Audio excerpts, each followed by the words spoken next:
You're not really family, you were just here to help. And now your job is done. I froze, the words still echoing across the dining room as my cousin Megan leaned back in her chair like she hadn't just spit acid in my face. The baby monitor on the table buzzed quietly, my nephew Lucas's soft breathing barely audible. I stood there holding a plate of lemon pie I had made, because Megan liked it that way. Homemade. From scratch. With my money. In a kitchen that used to smell like dreams, not duty. This wasn't just a dinner. This was a dismissal. 3 years of unpaid babysitting. Of being called the helpful cousin. Of giving up my own plans so they could chase theirs. And now that they were settled, now that the kids were old enough for daycare, I was no longer useful. They thought I'd go quietly. They had no idea I held the title to the house they were sitting in. My name is Avery Collins, and I never imagined my life would be reduced to diaper changes, sippy cups, and school pickup lines that weren't even for my own kids. I was 27 when I moved into my aunt's guest house in Charlotte, North Carolina, just after finishing my master's degree in child psychology. I had dreams of opening a holistic learning center for kids with trauma, of writing research papers that mattered. But life had other plans. Or maybe my family had other plans for me. It started innocently. My cousin Megan, 5 years older than me, had just given birth to twins, Lucas and Lila. Her husband, Brad, a real estate developer, was swamped with work. Megan was still recovering, overwhelmed, constantly texting in the family group chat, "We need help." My Aunt Sharon called me and asked if I could temporarily help them with the babies. "Just a few weeks," she said. Just until Megan got back on her feet. I had just wrapped up school. I wasn't yet working full-time. It felt like the right thing to do. I said yes. What I didn't know then was that a few weeks would turn into 3 years. The first few months were a blur of colicky cries, spit-up-stained sweatshirts, and midnight feedings. Megan slept. Brad worked. I did everything else. I stayed in the guest house behind their home, tiny but warm, and I was grateful. Megan would say things like, "We're so lucky to have you." And Brad would offer to pick up groceries as payment, which he always forgot to do. I didn't complain. I cooked. I cleaned. I organized schedules. I even created sensory games to help the twins develop faster. Megan called me a miracle nanny on Instagram, tagging me like I was some trendy au pair. But in real life, they treated me like furniture, useful but invisible. Still, I stayed. Because despite the burnout and sacrifice, I loved those kids. I loved the way Lucas curled into me like I was his safe place. I loved how Lila laughed uncontrollably when I made monkey sounds during story time. They weren't mine, but in all the ways that mattered, they felt like they were. I didn't realize I was being taken advantage of until my 29th birthday. I had hinted for weeks that I wanted just one evening off. Just one. I planned to meet an old friend for dinner, even booked a table at a rooftop place downtown. But that evening, Megan suddenly had a migraine and Brad had a last-minute showing. They dropped the twins in my lap, literally, and left. I spent my birthday on the couch, microwaving leftover mac and cheese while the kids watched cartoons. No call. No cake. Not even a card. Later that night, I cried in the guest house bathroom, whispering to myself, "You said yes out of love. Not for this." It wasn't just the emotional labor. It was the financial one too.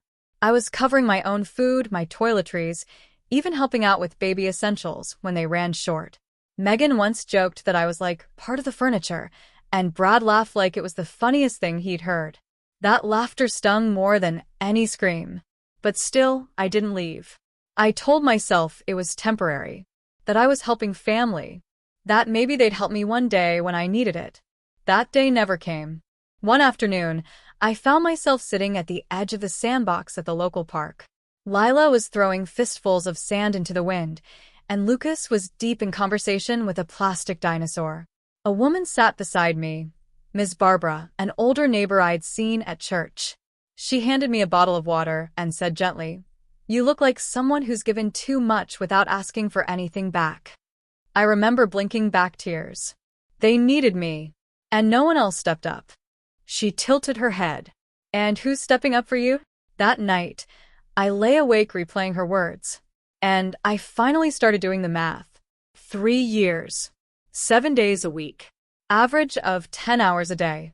No salary. No benefits. No acknowledgement. Not even a thank you card on holidays. Even live-in nannies made something. I was making empty promises. So I started writing it all down, the hours, the meals, the appointments, the nights they'd gone out while I stayed behind. The books I didn't write. The center I didn't build. The life I put on hold. And then something changed. Around that same time, Brad approached me casually during dinner. He said he needed someone he could trust to co-sign a new insurance document and some refinance paperwork. It's nothing big, he waved off. Just so the bank sees someone else on the property in case of emergencies. Naive? Maybe. But I read it. Every single line. And something caught my eye. Title transfer clause. One that named me as a co-owner, with survivorship rights. It looked like a technical formality, probably for tax reasons. Brad assumed I wouldn't question it. I signed. But I also photocopied the full packet when no one was looking. Then I took it to a friend from grad school who'd become a property lawyer. What do I actually own here? I asked him nervously. He looked at the document and whistled. Avery, you don't own part of the house. You own the house. Brad, put it all in your name. Apparently, in trying to avoid tax implications by transferring title under a loophole, he had made me the sole deed holder. It was meant to be reversed later, but he never followed up. I had legal ownership of the house. My hands shook. I hadn't taken it. I had been given it by accident, yes, but legally it was mine. I didn't act immediately. Instead, I waited. Waited as they kept treating me like their live-in help. Waited through another birthday ignored. Waited through sly remarks like, "You really don't have anywhere else to be, do you?" Until one day Megan said it. "You're not really family, you were just here to help. And now your job is done." And just like that, I was done too. Done giving. Done being useful, but invisible. Done being everyone's safety net while my own dreams withered. They had made me the babysitter. But they also made me the owner. Now it was my turn to speak. I didn't bring it up immediately. No shouting, no slamming doors, no angry tears. Just quiet observation. I wanted to see how far they would go. How far they would push me out of the life I had sacrificed mine to support. It wasn't long before they showed me. A week after Megan's, "You were just here to help" line, I came back from the grocery store to find a woman, stranger to me, standing in the guest house doorway, holding a measuring tape and clipboard. "Oh, are you the cleaner?" she asked sweetly. I blinked. "No. I live here." She looked uncomfortable. "Oh. Well, Brad said this space would be cleared by next Friday so we could start work."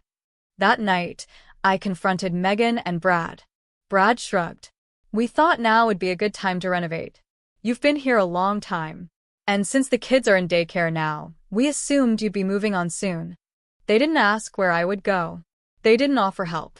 They were ready to tear down the one place I had called home. But I didn't get angry. I smiled. And I said, "Actually, I've been thinking the same thing. It's time to make things official." I disappeared into the guest house and returned with a slim blue folder. I had kept it in a locked drawer for months. My hands didn't shake this time as I laid it on the kitchen island. Megan didn't even look up from her phone. "Is that another chart for the kids?" "No," I said calmly. "It's the title to the house." Brad's head snapped up. I watched the realization dawn slowly. His pupils dilated. His mouth opened, then closed. Megan scoffed. "What are you talking about?" I pulled out the photocopy of the signed and notarized deed, then laid down the email trail confirming the transfer. And finally, I placed a printed letter from my lawyer stating that I was the sole legal owner of the house, guest house, main house, yard, all of it. "Brad," I said gently, "you put the title in my name last year. I checked. You never reversed it. And the bank confirmed, this house isn't yours anymore. It's mine." The silence was suffocating. Megan's face turned a violent shade of red. "That's not possible. That was just a tax move. You weren't supposed to keep it." Brad, to his credit, was already sweating. "It was temporary, Avery. You knew that." "No," I replied. You assumed I wouldn't notice, or that I wouldn't have the nerve to protect myself. But you made it legal. And now, well, it's legally mine. Megan slammed her phone on the table. You're seriously doing this? After everything we've done for you? I almost laughed. What you've done for me? I echoed. You mean the years of unpaid labor? The birthdays you ignored? The plans you erased? The identity you chipped away until I didn't recognize myself anymore? Brad tried again, this time with a weak smile. Come on, Avenue. You've lived here rent-free. You ate our food. Used our car. It balances out. No, Brad. It doesn't, I said. I gave you 3 years of my life. I put my career on hold. I was your children's second mother. And you gave me a roof and leftovers. I took a breath and softened my voice, but only slightly. You didn't even ask if I had anywhere to go. You just decided I was done and tried to evict me. But you forgot something. You made me the owner. The tension in the room was electric. I watched Brad's fingers twitch near the edge of the folder, like he wanted to grab it and burn it. Megan stood up, her voice rising. You think this makes you better than us? You think taking our house gives you power? I met her eyes calmly. No. I think it gives me back what I lost, control over my own life. She blinked. I didn't take anything you didn't hand me. You filled out the paperwork. You signed the dotted line. You gave it away. I just chose to keep it. There was a pause. Then Megan did what manipulators always do when they lose power. She flipped the script.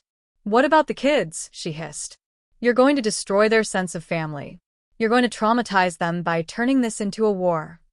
That hit me harder than I expected, because I did love those kids. But I also realized something in that moment. They were never trying to protect the children. They were using them to protect themselves. So I said quietly, if you really cared about their peace, you wouldn't have treated the person raising them like she was disposable. Brad lowered his eyes. I didn't kick them out, not right away. That wasn't the point. The point was, for the first time in 3 years, I had the power to choose. I could negotiate. I could set terms. I could decide if they stayed, or if they left. And whether they liked it or not, every breath they took under that roof now depended on the girl they'd once reduced to just the babysitter. The babysitter who now held the deed. The babysitter who became the landlord. And this was just the beginning. They didn't move out the next day. They didn't even apologize. Instead, they acted like nothing had changed. Megan kept baking her gluten-free muffins in the kitchen like she owned the granite countertops. Brad whistled on the porch while watering the lawn I technically owned. They were in denial, classic narcissistic denial. They assumed if they ignored the truth, it would go away. But it didn't.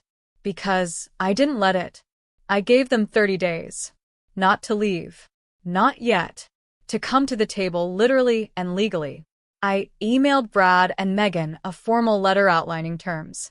They could stay, temporarily, under a rental agreement. All financial contributions, utilities, groceries, mortgage, which was now under my name, were to be split. Megan would no longer refer to me as the babysitter in any setting.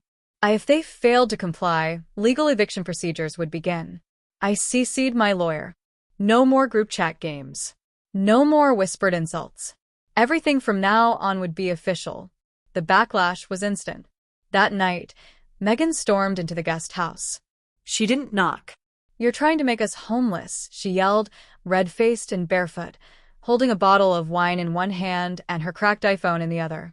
This is revenge, Avery. You've always been jealous of me. I blinked slowly. Jealous. Yes. I had the family, the husband, the house. You had what? Books? A degree? She scoffed like education was a disease. You never wanted kids. You never settled down. And now you're punishing us because your life didn't turn out the way you wanted. I let the silence drag until her words echoed back on themselves. Then I said, I didn't want your life. I just wanted mine. But you took that from me. The gaslighting was relentless. For days, Megan paraded around the house crying loudly so the kids could hear. She dropped lines like, Aunt Avery is sending us away, and some people don't understand family. She made Lila hand me drawings with sad faces. Lucas asked if I didn't love him anymore. It shattered me. But I held the line. Because I knew this wasn't love. It was emotional blackmail. I sat Lucas down and told him gently, sometimes grown-ups don't tell the truth when they're scared. I will always love you. But I also have to love myself. He didn't understand fully, but he nodded. That was enough. Brad took a different route. Passive aggression. Ice-cold silence. Late rent payments. Ignoring texts. Leaving dirty dishes piled in the sink like a silent protest. He even posted a status update on Facebook. Some people will steal your house and still act like the victim. I didn't reply. But our mutual friend Jason, who had known us since high school, messaged me privately. Want me to set the record straight? I smiled. No need. Truth always surfaces. Jason wasn't just an old friend. He was a realtor. And a good one. I had already started working with him to assess the property's value. Just in case. Then came the ultimate betrayal. Megan filed a petition.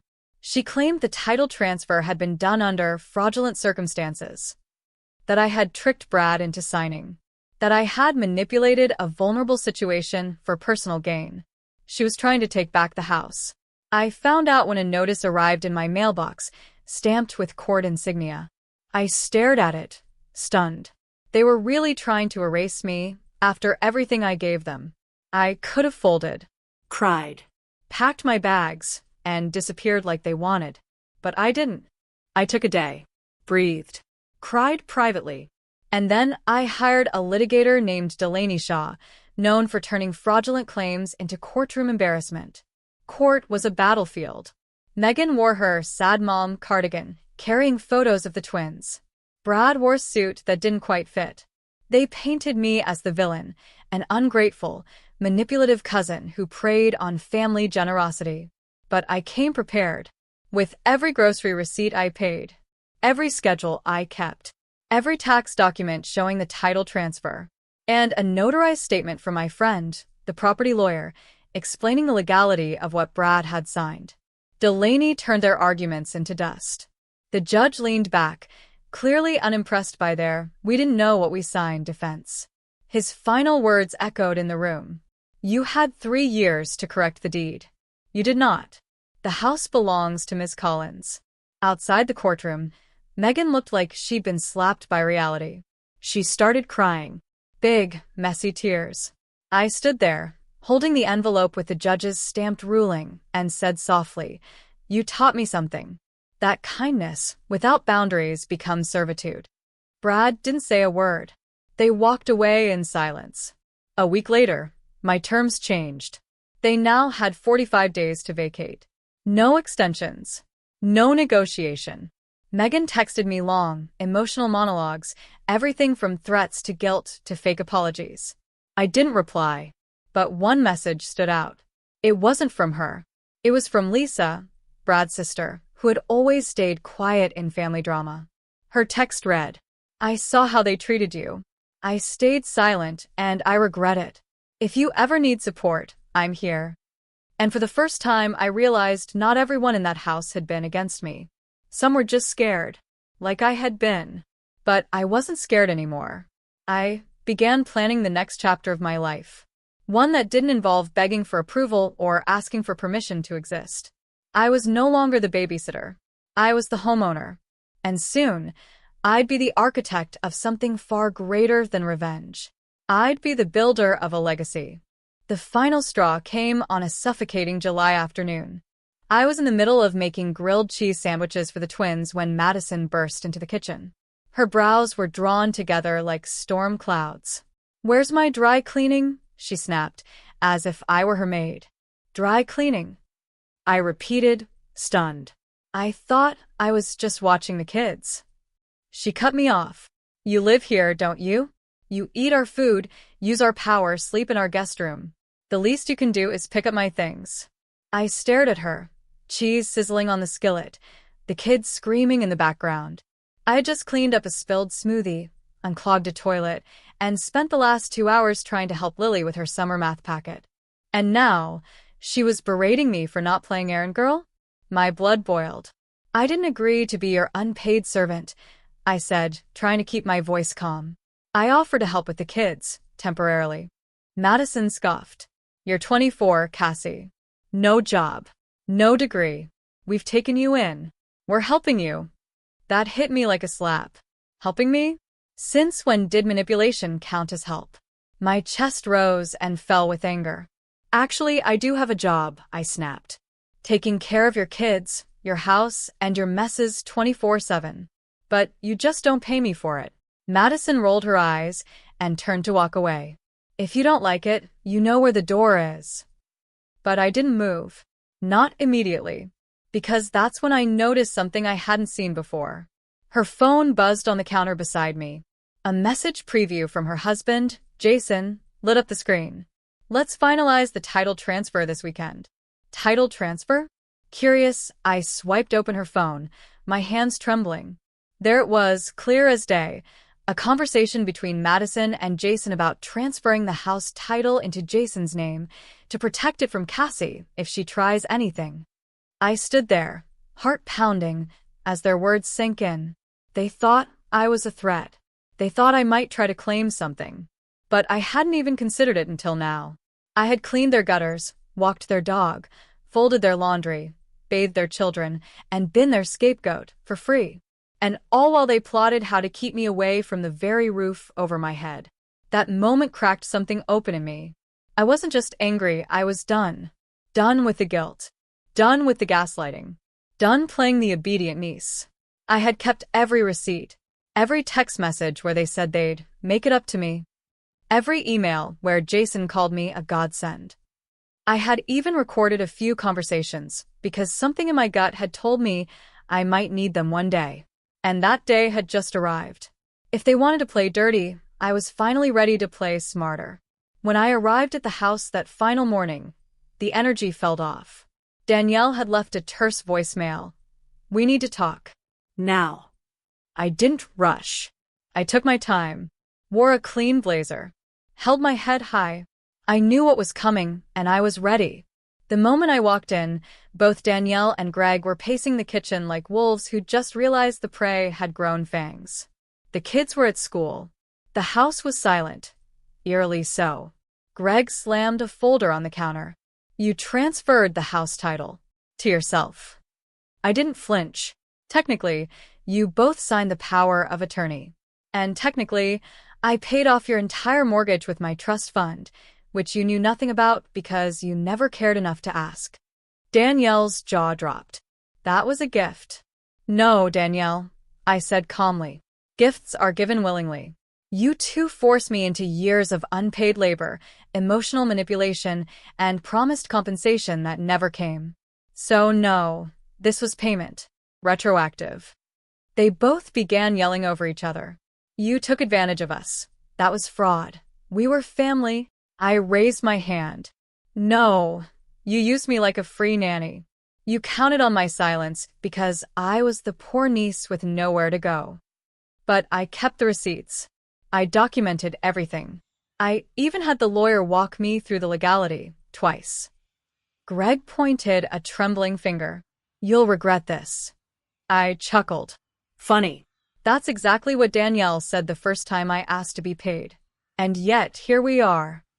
I slid the final document across the counter. You have 30 days to vacate. I've already filed for ownership transfer with the county. Danielle's eyes welled with tears, but I didn't let it sway me. You didn't care when I was crying, exhausted, broke, and alone in this house with two screaming toddlers. So please don't expect sympathy now. I turned and walked out the front door. Not as the help, not as the disposable niece, but as the legal owner of the house. The real turning point came one Friday night when I had plans to attend my best friend Camille's engagement party. I had told Natalie and Mark about it 2 weeks in advance. Camille had been like a sister to me, and missing her big night wasn't even an option. But just 2 hours before the party, Natalie called me in a panic. Brianna, something's come up. We need you to come watch the kids. Now, she said, her voice sharp, almost demanding. I told you I had Camille's engagement party tonight. I said calmly. Yes, but this is an emergency, she snapped. You said you love the kids. Prove it. I was stunned. My loyalty and kindness had somehow become a weapon they used against me. And the worst part? There wasn't even an emergency. I later found out they had just gotten last-minute tickets to a wine tasting event. So I made a choice. I didn't show up. I went to Camille's party, laughed, danced, and for the first time in months, I felt like my old self again. Independent, lighthearted, free. When I got home that night, my phone was flooded with messages from Natalie. Angry texts, missed calls, voicemails accusing me of betrayal and irresponsibility. Then came the final blow. She sent me a long email saying they no longer trusted me and would reconsider my position in their lives and finances. She even had the audacity to say she regretted helping me by letting me live in their house, even though I was cleaning, cooking, doing groceries, school pickups, and full-time babysitting. That was the moment I stopped crying and started planning. Because what Natalie and Mark had forgotten was that the house wasn't theirs yet. And I still had the contract. It was time to remind them of that. When the court date finally arrived, I walked into that courtroom with a steady heart and an even steadier plan. Emma sat beside me, holding my hand for strength. Across the aisle, I saw Aunt Vanessa and Uncle Greg. Vanessa looked like she was fuming, her arms crossed, eyes narrow. Greg avoided looking at me altogether. Their lawyer started with a dramatic speech about how I was an ungrateful niece who betrayed family trust and manipulated an old woman into signing over property. I didn't flinch. I expected them to come with every dirty trick they could. But I also came prepared. When it was my turn, my lawyer handed over a stack of printed texts, emails, and voice recordings. They told a story of manipulation, but not mine. The judge listened quietly as my lawyer read out Vanessa's messages. We won't pay you, but you're still expected to watch the kids. If you love us, you'd help without asking for anything. You don't have a real job anyway, so don't act like your time is valuable. Then came the recordings I secretly took when Vanessa mocked me to her friends over wine. She thinks she'll get paid? She should be grateful we even let her stay there. That house isn't hers. The courtroom was silent. I spoke, finally, directly to the judge. They exploited me. Not once did they treat me with respect, and when Nana, who owned the house, saw it, she gave me what she felt I deserved. She had full legal authority. I didn't ask for it, but I didn't refuse it either. That house was her final act of love. My lawyer added the kicker, a notarized video from Nana taken 2 months before her passing. In it, she said, "That house is going to Harper. I've seen how they've used her. She's more my daughter than Vanessa ever was."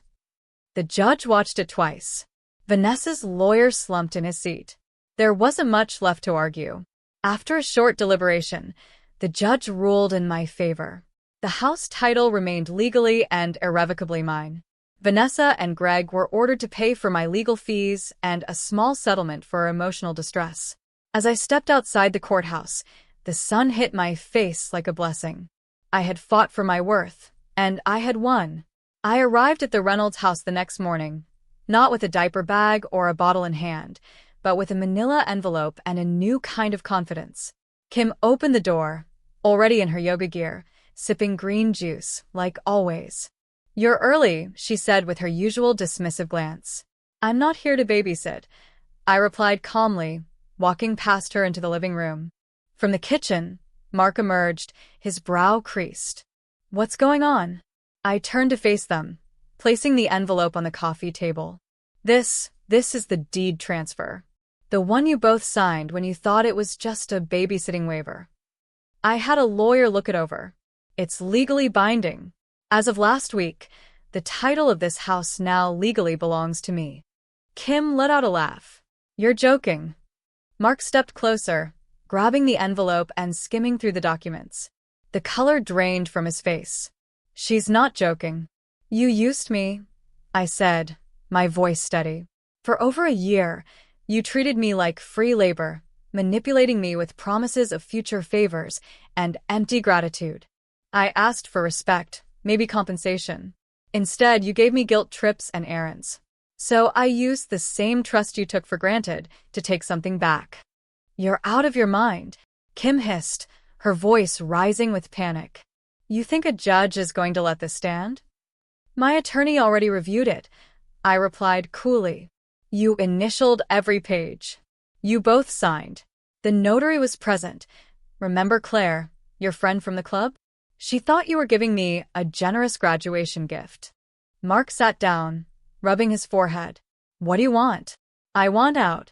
Out of your games, your lies, your entitlement. And I want this house, because while you were treating me like a servant, I was the one keeping it running. Feeding your kids, cleaning your mess, covering for your chaos. I earned it. Kim stared at me, speechless. Mark just slumped, defeated. For the first time in a long time, I didn't feel small. I felt powerful. And it wasn't just about the house, it was about the principle. I turned toward the door. You have 30 days to vacate. I'll send it in writing. The morning of the court hearing, I woke up calm, eerily calm. I'd already rehearsed what I needed to say, and my attorney, Miss Calvin, a powerhouse litigator who once took on a Fortune 500 company and won, was fully prepared. We walked into that courtroom with confidence. Meanwhile, I saw Claire whispering frantically to her husband, her nerves unraveling like a ball of yarn in a kitten's claws. She wasn't wearing that smug smile anymore. The judge, a stern woman named Honorable Justice Delaney, reviewed the case file with a raised eyebrow. So you're telling me, she said, eyes fixed on Claire, that you had this young woman babysit for months, unpaid, under the promise of temporary housing and familial goodwill, only to evict her and then forge documents claiming she had no right to compensation? Claire stammered, trying to blame me for manipulating her kids and taking advantage of their kindness. But the judge had receipts, literally. My documentation, timestamped texts, security camera footage, the kids' recorded testimonies, and the notarized agreement all painted the real picture. Then came the bombshell. Miss Calvin stood and dropped a file onto the judge's bench. We'd also like to submit proof of fraudulent tax filings. The defendants claimed Olivia as a live-in paid employee on their taxes, yet never paid her a cent. In fact, they used her presence to write off a home renovation. The courtroom gasped. Claire's face drained of color. Justice Delaney's gavel slammed down. This is not only civil misconduct, it borders on criminal behavior. I'm referring the tax matter to the IRS and ruling in favor of Miss Olivia Parker. She is entitled to back pay, emotional distress compensation, and due to the illegally modified lease, sole title of the house is granted to her. I couldn't breathe for a second. Claire shouted. That house was in my family. Justice Delaney didn't flinch. Then maybe her family should have treated her like one. The courtroom emptied slowly. Claire sobbed in the corner, her husband silent, ashamed. As for me, I walked out not just with justice, but with freedom. No more guilt. No more manipulation. I owned that house now, and I earned it every brutal, sleepless night. That evening, I stood alone in the backyard, barefoot on the grass, sipping tea as the sunset painted the sky. I heard the laughter of children in the distance and remembered what little Lily once told me. You're the only grown-up who actually listens. Maybe I was never meant to be their babysitter. Maybe I was just sent there to awaken my power and draw the final boundary my younger self had always been too afraid to set. And this time, I wasn't giving anything back. So, yeah, that's how I went from being the free babysitter to becoming the legal owner of a $750,000 home in one of the best neighborhoods in Portland. Do I feel guilty? Sometimes. But then I remember all those weekends I canceled plans, all those nights I stayed up with a crying toddler while Kayla and Troy partied in Cabo. I remember the manipulation, the guilt-tripping, the constant gaslighting that I was family when they wanted free help, but a stranger when I asked for fairness. And look, I didn't plan it this way. I didn't walk into that house thinking, I'm going to take it from them. I just took my time, paid attention, and when the opportunity came, I didn't back down. The truth is, people will use you as long as you let them. And sometimes the best revenge isn't loud or dramatic. It's silent, strategic, and legal. They moved out 3 months ago.